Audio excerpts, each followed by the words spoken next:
चलिए मंगलाचरण करते हैं। काउणनमुक्कारं जिणवर्वसहस्रवर्धमानस्य दंसनमग्गं वोच्छामि जहाकमं समासेन। बोले श्री 1008 चंद्र प्रभु भगवान की जय। आचार्य श्री विद्यासागर जी महाराज की जय। आचार्य श्री समय सागर जी महाराज की जय। मुनि पुंगव श्री 108 सुधा सागर जी महाराज की जय। हम सभी बड़े सौभाग्यशाली हैं जो हमें आचार्य कुंद कुंद स्वामी के महान ग्रंथ अट्ठपाहुड़ के अध्ययन का अवसर मिल रहा है। यह ग्रंथ निश्चित रूप से बहुत ही महत्वपूर्ण है। पहला पाहुड़ चल रहा है दंसण पाहुड़। इसकी दो गाथाओं का क्रमशः आज हम अध्ययन करेंगे। गाथा क्रमांक 21 और 22। दोनों गाथाएं सरल हैं प्राकृत भाषा की दृष्टि से, लेकिन जो तत्व इनमें छुपा हुआ है वो बहुत महत्वपूर्ण है। चलिए प्रारंभ करते हैं। गाथा क्रमांक 21। उच्चारण। एवं एवं जिण पर्णतम पर्णतम जिण पर्णतम दंसण रयणम दंसण रयणम धरेह धरेह भावेण भावेण सारम सारम गुण रयणतय गुण रयणतय अधता पुरता रयणतय सोवाणम सोवाणम पढ़म पढ़म मुखस्स मुखस्स एवं जिण पर्णतम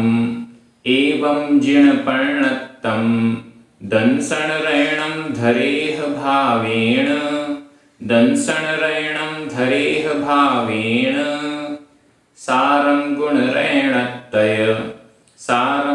रयणतय सोवाणं पढ़म मोक्षस्स सोवाणं पढ़म मोक्षस्स। बड़ी अच्छी गाथा है। एवं एवं इस प्रकार एवं इस प्रकार जिण पर्णतम दंसण रयणम एवं इस प्रकार जिण पर्णतम जिण जिण जिनेन्द्र भगवान के द्वारा पर्णतम प्रणीत कहा हुआ जिनेन्द्र भगवान के द्वारा कहा हुआ। पर्णतम यह भूतकालिक कृदंत का अनियमित प्रयोग है। पर्णतम कहा हुआ जिण पर्णतम जिनेन्द्र भगवान के द्वारा कहा हुआ। क्या? दंसण रयणम दंसण रयणम दंसण दर्शन रयणम रत्न दर्शन रूपी रत्न। एवं इस प्रकार जिण पर्णतम जिनेन्द्र भगवान के द्वारा कहा हुआ दंसण रयणम दर्शन रूपी रत्न। यह जो दर्शन रूपी रत्न है जिसका वर्णन दर्शन पाहुड़ में चल रहा है, यह कैसा है? जिण पर्णतम जिनेन्द्र भगवान के द्वारा प्रणीत है, कहा हुआ है। धरेह भावेण हे भव्य जीव, इस दंसण रयणम दर्शन रत्न को धरेह धारण करो। धरेह धारण करो, तुम सभी धारण करो। तो यहाँ पर यह धरेह विधि एवं आज्ञाकाल मध्यम पुरुष बहुवचन का रूप है। धरेह धारण करो। कैसे धारण करो? भावेण भावपूर्वक, भावों से, दिखावे में नहीं, भावों से, अंतरंग रूप से। इस दर्शन रूपी रत्न को भावपूर्वक तुम सभी धारण करो। सारम ये दर्शन रत्न कैसा है? सारम, सार है। किसका सार है? गुण रैणतय, गुण और रत्नत्रयों का। समस्त गुण और रत्नत्रयों में यह सारभूत है, श्रेष्ठ है, सर्वोत्तम है। अभी तक जो दर्शन की व्याख्या यहाँ पर हुई है, सम्यक दर्शन से लेकर और 3 प्रकार के लिंग तक, मतलब पूरा द्रव्य लिंग तक, यह पूरा दर्शन का स्वरूप हुआ। इस दर्शन रूपी रत्न को जिनेंद्र भगवान ने कहा है, इसको धारण करो, भावपूर्वक धारण करो। क्यों? क्योंकि ये सारम, सार है। किसका सार है? गुण रैणतय, गुणों का सार है। जितने भी अच्छे अच्छे गुण हैं उन सभी में यह श्रेष्ठ है। रैणतय, रैणतय, रत्नत्रय, रयण रत्न, तय त्रय, रत्नत्रय, और रत्नत्रय का भी सार है। रत्नत्रय भी तभी होगा जब यह द्रव्यलिंग, दोनों प्रकार के परिग्रह का त्याग रूप द्रव्यलिंग बाह्य मुद्रा जिन मुद्रा को धारण किया जाएगा। जिन मुद्रा, दिगंबर मुद्रा को धारण किए बिना रत्नत्रय हो नहीं सकता। तो इस दृष्टि से यह जो दर्शन है, दर्शन रूपी रत्न है, यह सार है समस्त गुणों में और रत्नत्रय में, इन सब में सबसे श्रेष्ठ है, सबसे उत्तम है। और क्या है? सोवाणम पढ़मम मोक्षस्य, मोक्षस्य मोक्ष का, मोक्षस्य मोक्ष का, पढ़म प्रथम, पहला, सोवाणम, सोवाण सोपान, सीढ़ी है, मोक्ष की पहली सीढ़ी है। क्या मतलब? यह जो दर्शन रूपी रत्न है, यह दर्शन रूपी रत्न मोक्ष की पहली सीढ़ी है। यदि दर्शन रूपी रत्न को प्राप्त कर लिया तो समझिए कि मोक्ष की पहली सीढ़ी को ही प्राप्त कर लिया। बहुत अच्छी महिमा यहाँ पर दर्शन रूपी रत्न की कही गई है। बहुत अच्छी गाथा है, बड़ी सरल गाथा है। इससे स्पष्ट है कि जो वर्णन दर्शन पाहुड़ में आ रहा है, आचार्य कुंद कुंद स्वामी कह रहे हैं, वो जिनेंद्र भगवान के द्वारा प्रणीत है। और यह दर्शन रूपी रत्न रत्नत्रय का भी सार है। रत्नत्रय समस्त गुणों का सार है और मोक्ष का पहला सोपान है। जिसने इस दर्शन को धारण नहीं किया वो मोक्ष को भी प्राप्त नहीं कर पाएगा, क्योंकि सबसे पहली सीढ़ी मोक्ष की तो यही है। बहुत सरल गाथा है, व्याकरण की दृष्टि से देखते हैं। एवं, यह अव्यय है, इसमें कोई विभक्ति नहीं होती। जिणपर्णत्तम, दंसणरैणम, सोवाणम, पढ़मम, पढ़म, सारम, इन सब में द्वितीय विभक्ति का एक वचन है। यहाँ पर जैसे पढ़म में 0 विभक्ति लगी है, कोई विभक्ति आपको दिखाई नहीं दे रही, लेकिन यह द्वितीय का एक वचन है। पर्णत्तम भूतकालिक कृदंत का अनियमित प्रयोग है। धरेह विधि एवं आज्ञा काल का मध्यम पुरुष बहुवचन का क्रिया रूप है। भावेण तृतीया विभक्ति का एक वचन है। गुण रैणतय, यहां भी 0 विभक्ति लगी हुई है, कोई भी प्रत्यय नहीं जुड़ा है। सप्तमी विभक्ति का बहुवचन है। और मोक्षस्य षष्ठी विभक्ति का एक वचन है। बड़ा सरल है। थोड़ा सा आप यदि व्याकरण पढ़ लेंगे तो ये विभक्तियां आपको भी साक्षात दिखने लग जाएंगी। मैं एक बार हिंदी अर्थ कर रहा हूं, आपकी नजर प्राकृत शब्दों पर जानी चाहिए। इस प्रकार जिनेंद्र भगवान के द्वारा कहे हुए दर्शन रूपी रत्न को भावपूर्वक धारण करो। यह समस्त गुण और रत्नत्रयों में सारभूत है और मोक्ष का पहला सोपान है, सीढ़ी है। बहुत अच्छा अर्थ था। आप सभी को इस गाथा में एक शब्द आया है मोक्ष मार्ग की सीढ़ी। मोक्ष मार्ग, मोक्ष की सीढ़ी। तो आपको ये बताना है, अन्य ग्रंथों में भी मोक्ष मार्ग की पहली सीढ़ी की चर्चा आई है, तो किस ग्रंथ में मोक्ष मार्ग की पहली सीढ़ी की चर्चा आई है, इसका उत्तर आप कमेंट बॉक्स में लिखेंगे। और अगर आपको लाइन याद हो तो लाइन भी लिख दीजिएगा, और भी लोगों को अच्छा लगेगा। चलिए अब हम आगे चलते हैं गाथा क्रमांक 22 में। उच्चारण।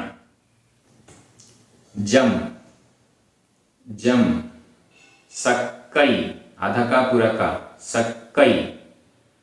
तम, कीरई, कीरई। जम, च, ण, सक्केई, सक्केई। तम, च, सद्दहणम, आधा दा पूरा दा, सद्दहणम। केवली जिणेहिम, केवली जिणेहिम। भणियम, भणियम। सद्दहमाणस्स, सद्दहमाणस्स। सम्मत्तम, सम्मत्तम। जम सक्कैतं कीरै, जम सक्कैतं कीरै। जम चण सक्कैतं च सद्दहणं, जम चण सक्कैतं च सद्दहणं। केवली जिणैः भणियं, केवली जिणैः भणियं। सद्दहमाणस्य सम्मत्तं, सद्दहमाणस्य सम्मत्तं। बड़ी अच्छी गाथा है, बहुत महत्वपूर्ण है। जम सक्कई तम कीरई। जम, सक्कई, जम जो, सक्कई शक्य है, जो शक्य है, जो किया जा सकता है, जिसको करने की सामर्थ्य है। शक्य, शक्य का मतलब है समर्थ। जो शक्य है, जो किया जा सकता है, जिसकी हम में सामर्थ्य है। तम, वह, कीरई, किया जाता है। जम सक्कई, जो शक्य है। तम कीरई, उसे किया जाता है। क्या मतलब? जो भी कार्य करना शक्य है उसे किया जाता है, और जो शक्य नहीं है उसे नहीं कर पाते हैं। तो यहां पर कह रहे हैं जम सक्कई, जो भी धार्मिक क्रिया, क्योंकि यहां धार्मिक क्रिया से संबंधित है। जम सक्कई, जो भी धार्मिक क्रिया या जो भी चीजें सक्कई, शक्य हैं, समर्थ हैं, तम, उसे कीरई, किया जाता है। जम च ण सक्केई। अब दूसरा, च और जम जो, ण नहीं, सक्केई नहीं शक्य है, जो शक्य नहीं होता है। जो शक्य होता है तम कीरई, उसे तो किया जाता है। च और जम न सक्केई, और जो शक्य नहीं होता है तम च, और उसे सद्दहणम, श्रद्धान किया जाता है, उसका श्रद्धान किया जाता है।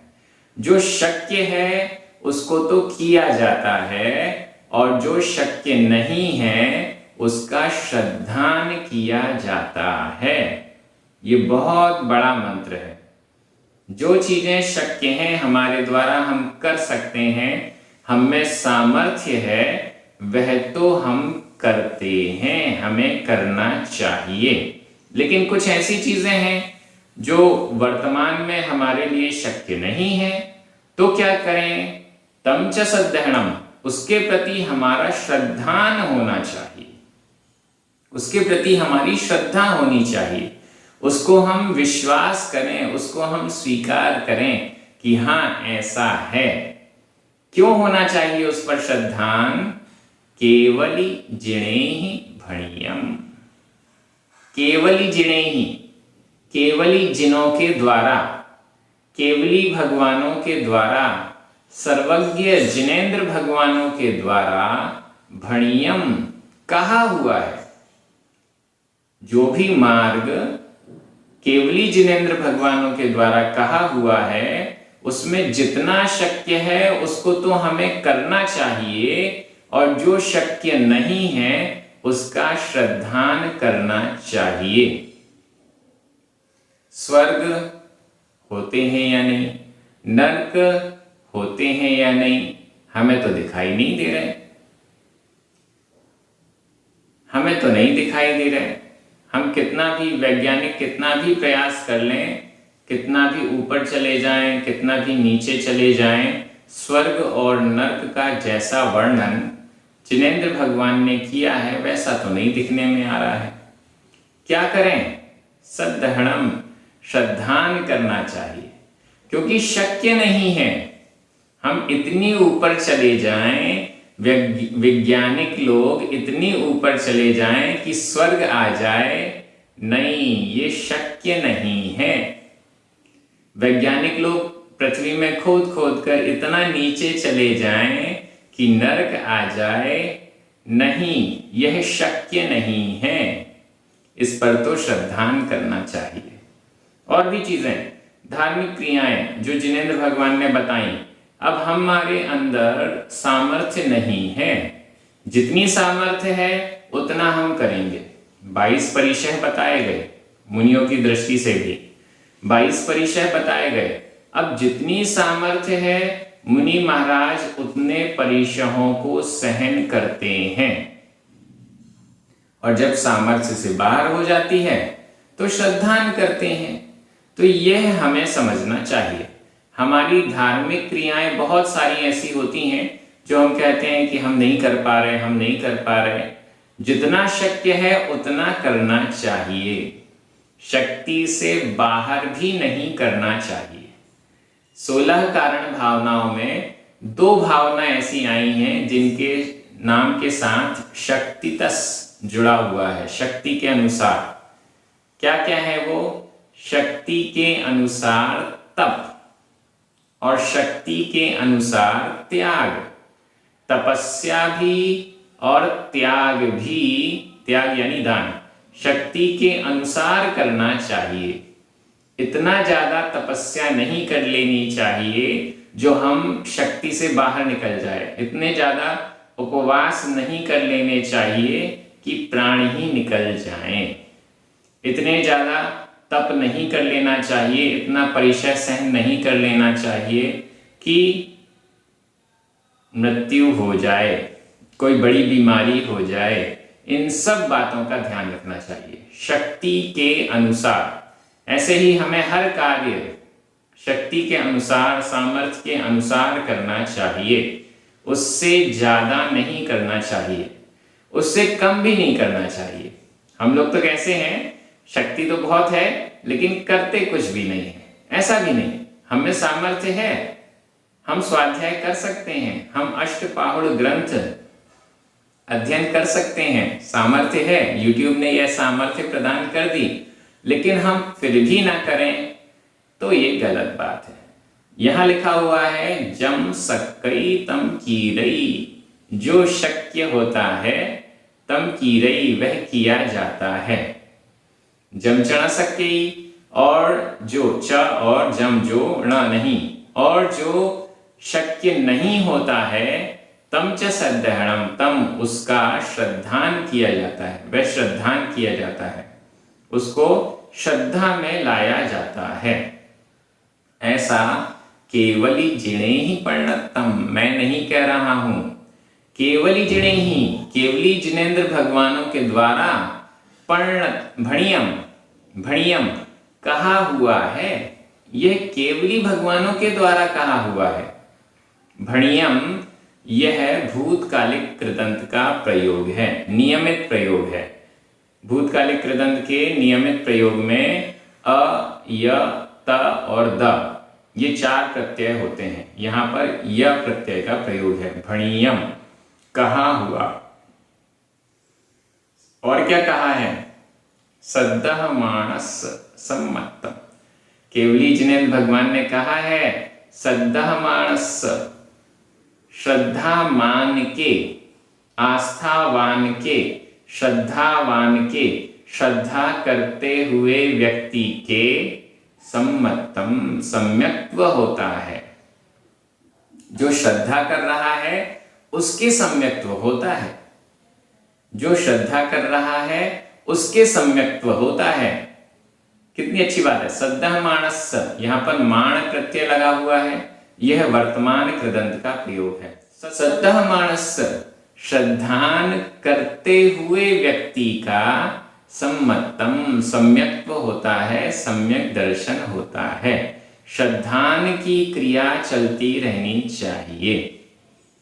अब इस गाथा में श्रद्धान की क्रिया चलती रहनी चाहिए ऐसा कहा है, लेकिन श्रद्धान किस पर? जो शक्य नहीं है उस पर श्रद्धान। देखिए कितनी अच्छी बात आचार्य कुनकुन स्वामी कह रहे हैं। जिस पर जो शक्य नहीं है उस पर श्रद्धान, और जो शक्य है उसको कर्तव्य मानकर करना है। जो शक्य नहीं है उस पर तो श्रद्धान करना है, और जो शक्य है उसको क्रिया में लाना है। फिर से सुन लीजिए, जो शक्य नहीं है उसका श्रद्धान करना है कि ये तो मैं नहीं कर सकता, सामर्थ्य नहीं है, उसमें श्रद्धान लाना है। लेकिन जो शक्य है, जिसकी सामर्थ्य है, वह कार्य करना पड़ेगा सद्दहमान, श्रद्धा युक्त, श्रद्धान सहित। सम्यक दर्शन ऐसा नहीं है कि हम कुछ भी ना करें, सिर्फ श्रद्धान करें, नहीं। जो शक्य है वो तो करना ही पड़ेगा। मात्र श्रद्धा कर लें, कुछ भी ना करें और मात्र श्रद्धा कर लें तो वो भी सम्यक दर्शन नहीं है। आचार्य कुनकुन स्वामी बहुत गहराई में उतर रहे हैं। जो हम नहीं कर सकते हैं उसके लिए हमारे पास कोई दूसरा कार्य ऑप्शन नहीं है, तो वह मात्र श्रद्धान से चल जाएगा। लेकिन जिसको हम कर सकते हैं, जिस कार्य को करने में हमारी सामर्थ्य है, उसे तो करना ही चाहिए। केवल श्रद्धान करने से काम नहीं चलेगा, ऐसा आचार्य कुनकुन स्वामी कहना चाह रहे हैं। गाथा बहुत अच्छी है और आपको समझ में भी आ रही होगी। हमारे दिमाग में चलना चाहिए कि जो शक्य है वो तो हमें करना है, और जो शक्य नहीं है उस पर हमें श्रद्धान करना है। विभक्तियां व्याकरण की दृष्टि से, जम, तम और इसके आगे भी एक बार जम आया हुआ है। ये तीनों ही प्रथमा विभक्ति के एक वचन है। सक्कई, कीरई, सक्केई, ये तीनों ही वर्तमान काल अन्य पुरुष एक वचन के क्रिया रूप हैं। तीनों कितने डिफरेंट हैं। एक में, तीनों में ई प्रत्यय लगा हुआ है, लेकिन सक्कई, सक्केई दोनों डिफरेंट, एक ही मात्रा आ गई। च, ण, ये दोनों ही अव्यय हैं। तम, तम च सद्दहणम, ये तम, तम का षष्ठी विभक्ति का एक वचन है। इसके पहले जो तम आया वो प्रथमा विभक्ति का एक वचन था, लेकिन ये वाला षष्ठी विभक्ति का एक वचन है। सद्दहणम, भणियम, सम्मतम, ये तीनों ही प्रथमा विभक्ति के एक वचन हैं। केवली जिनेहि ही तृतीया विभक्ति का बहुवचन है। भणियम भूतकालिक कृदंत का प्रयोग है। सद्दहमाणस् षष्ठी विभक्ति का एक वचन है, वर्तमान कृदंत का प्रयोग है। मैं हिंदी अर्थ कर रहा हूं, आपकी नजर प्राकृत शब्दों पर जानी चाहिए। जो शक्य होता है वह करना, किया जाता है, और जो शक्य नहीं होता है वह उसका श्रद्धान करना चाहिए। केवली जिनेंद्रों के द्वारा कहा हुआ है कि श्रद्धान करते हुए व्यक्ति के सम्यक्त्व होता है। यहां पर सम्मतम का ही विशेषण भणियम हो जाएगा। श्रद्धान करते हुए व्यक्ति के केवली भगवान के द्वारा कहा हुआ सम्मतम सम्यक्त्व होता है, ऐसा अर्थ लगा लेंगे तो एडजस्ट हो जाएगा। आप सभी बहुत अच्छे से अध्ययन कर रहे हैं। दो दो गाथाएं प्रतिदिन आती हैं। बड़ी सरलता से आपको एक एक शब्द प्राकृत भाषा की दृष्टि से क्लियर होता जाता है और बड़े आनंद के साथ हम आचार्य कुंद स्वामी के भावों को प्राप्त करने का, समझने का प्रयास कर रहे हैं। निश्चित रूप से जो स्वाध्याय के प्रेमी हैं उनको आनंद ही आनंद आ रहा होगा, मुझे ऐसा लगता है। आप YouTube पर लाइक जरूर करें। आप जितना ज़्यादा लाइक करेंगे यह अष्टपाहुड़ का स्वाध्याय उतना अधिक लोगों तक पहुंच पाएगा। अनिवार्य रूप से आप लाइक करें और कुछ ना कुछ कमेंट लिखते रहें, जिससे मुझे भी पता चले कि मैं किस प्रकार से इसका अध्ययन स्वाध्याय करा पा रहा हूँ। आपको समझ में आ भी रहा है कि नहीं समझ में आ रहा है। सभी को बहुत बहुत धन्यवाद। जिनवाणी स्तुति करेंगे, 9 बार नमोकार मंत्र पढ़ेंगे। सभी को जय जिनेंद्र।